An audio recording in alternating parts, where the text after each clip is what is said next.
4 drones qui sont passés au-dessus de moi. Cette île qui avait disparu des radars, que même les technologies les plus sophistiquées envoyées par notre vaisseau, le vaisseau Tech, et même les technologies les plus sophistiquées de la NASA, même l'armée de l'eau, l'armée de la terre ou l'armée de l'air ne pouvaient repérer cette île.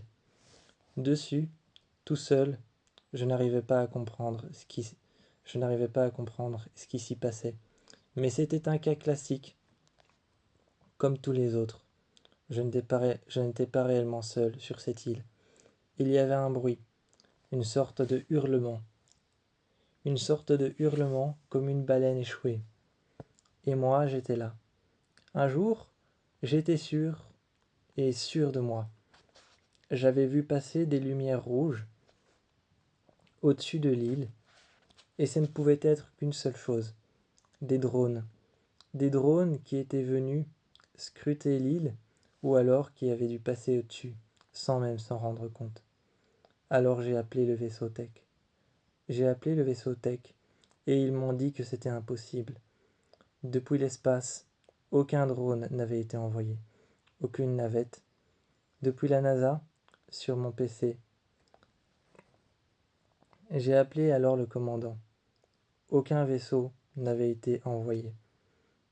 Aucune balise n'avait été envoyée. Et même l'armée de l'eau, l'armée de la terre ou l'armée de l'air, rien n'avait été envoyé pour pouvoir voir l'île, pour pouvoir la retrouver.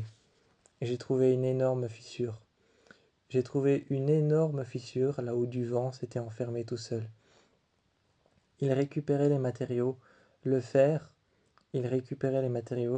qui s'était complètement ancré à l'intérieur de la roche. Il récupérait la roche, le charbon, et il récupérait de l'air qui était devenu presque...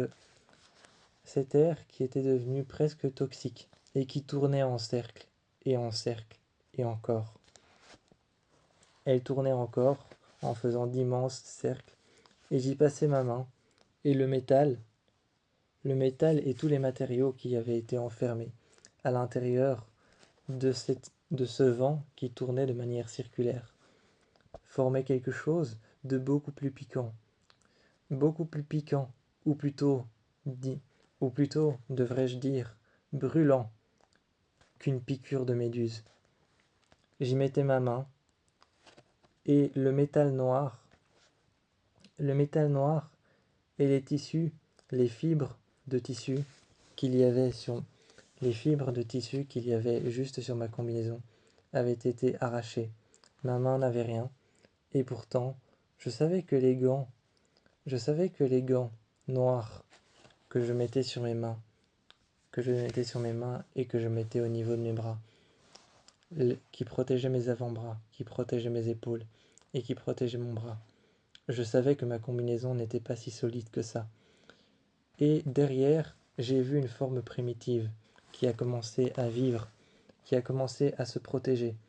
Tout en se nourrissant de ce qui passait dans le vent, elle récupérait le métal, récupérait la roche et récupérait le charbon. Cette petite forme primitive, à l'intérieur, il y avait des organes. En tout cas, ce n'étaient pas des organes au sens propre, mais de la matière, comme des organes, qui s'étaient réfugiés et qui vivaient. Ça bougeait. J'ai pris mes pinces et une mallette et j'ai regardé. J'ai pris mes pinces, une mallette et j'ai observé, j'ai regardé. Ça bougeait, ce n'était qu'une sorte de masse rouge, comme de la chair d'un organe, qui s'était réfugiée à l'intérieur d'une pierre, parfois même qui débordait à l'extérieur. Il n'y avait que des nerfs ou de légères veines rouges, de légères petits nerfs ou de légères petites veines. Il y avait un peu de sang, mais rien de plus. Ce n'était qu'une forme primitive. Mais bientôt, elle deviendra un prédateur. Je m'en suis rendu compte quand j'ai été m'asseoir au bord des vagues, que j'ai senti l'eau qui était montée au bord de ma combinaison et qui repartait lentement. Mais mes mains étaient mouillées et je regardais vers le ciel. Je voyais le Tech voler juste au-dessus de moi. Il ne volait pas, il restait là, silencieux. Il était complètement noir, caché par un nuage de vapeur noire, un nuage de charbon, un nuage toxique. Et le nuage descendait. Le tech, lui, il restait dans le ciel. Je voyais sa silhouette noire et les lumières qu'il projetait, des lumières blanches, des lumières rouges, et un anneau bleu qui tournait, et un anneau dans l'autre sens, bleu aussi, un peu plus blanc, celui-ci, mais qui tournait aussi dans l'autre sens, comme une horloge, comme les aiguilles d'une montre. Et je regardais le vaisseau. Il était là, et juste à côté, un autre vaisseau est arrivé. Celui-ci m'a fait peur, imposant, grand, aucune lumière, quelques petites lumières blanches, mais rien de plus. Des paraboles métalliques sur les côtés. Des grandes paraboles métalliques sur les côtés, comme des ailes, et 3 personnes sont descendues. Je ne me sentais plus seul, mais par contre, je me sentais menacé. Leurs armes se sont chargées. Je l'ai entendu grâce à un bruit. Mais elles ne faisaient aucune lumière. Pas comme la mienne qui s'éclairait quand elle se chargeait. Un néon apparaissait sur le côté. Un néon rouge, jaune et vert. Le jaune, c'était quand il était très peu chargé. Le vert, quand il était chargé. Et le rouge, quand il était très faible. Finalement, j'ai tiré avec mon arme, avec ce qu'il me restait. Et une fois sur l'île, j'ai protégé l'île et j'ai surtout protégé la caverne. C'était là qu'ils voulaient rentrer. Ils avaient senti une forme de vie extraterrestre, une forme de vie qui s'était formée toute seule. Et moi, je la protégeais. Je faisais tout pour me protéger moi et protéger cette forme de vie. Une forme de vie rudimentaire, mais qui avait trouvé un foyer sur cette île. Extraterrestre, on ne savait pas encore quoi en faire, et je suis rentré à l'intérieur du vaisseau. Posé sur le côté, je lui ai demandé de me faire une maquette de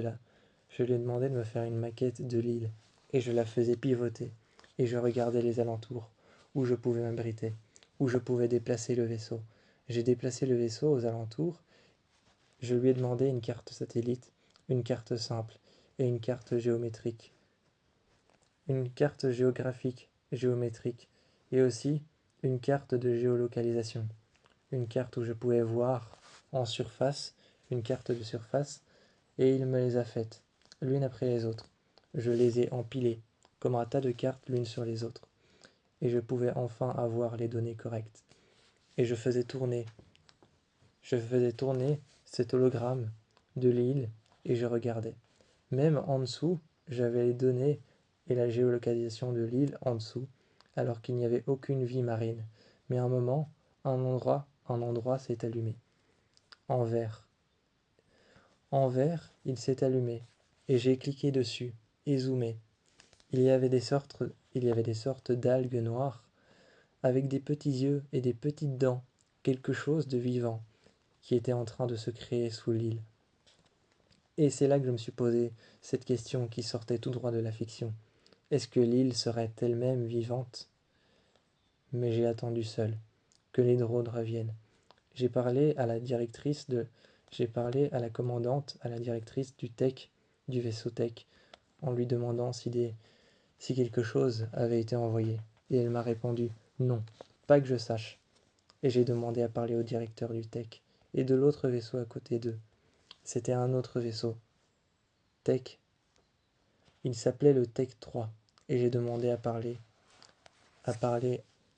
à la personne qui dirigeait le Tech 3.